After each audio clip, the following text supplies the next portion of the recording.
নমস্কাৰ নিউজ 24 অসমৰ সমুদ্ৰসকলক স্বাগতম জনাইছোঁ মই শুকুৰ আহমেদ 2 অক্টোবৰৰ পৰা দোকানত নাপাব 10 টকীয়া পানীৰ বটল 2 অক্টোবৰৰ পৰা বন্ধ হৈ যাব পানীৰ বটল 2 অক্টোবৰৰ পৰা দোকানত আপুনি নাপাব 10 টকীয়া পানীৰ বটল পৰিৱেশ আৰু বন বিভাগে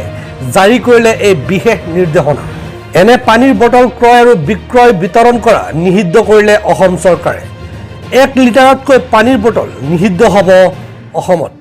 2 নম্বৰ খবৰটো হ'ল জানি বুজি লোন ঘূৰাই নিদিয়া সকলৰ বিৰুদ্ধে আৰবিআই জাৰি কৰিলে বিশেষ শাস্তি যিসকলে জানি বুজি লোন পৰিশোধ নকৰে তেওঁলোকৰ তালিকা তৈয়াৰ কৰা হ'ব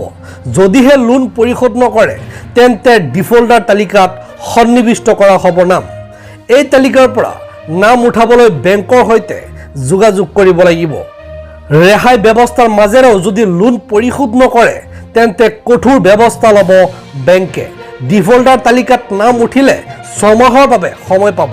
6 মাহ উকলি যোৱাৰ পিছতে বেংকে আৰম্ভ কৰিব কঠোৰ ব্যৱস্থা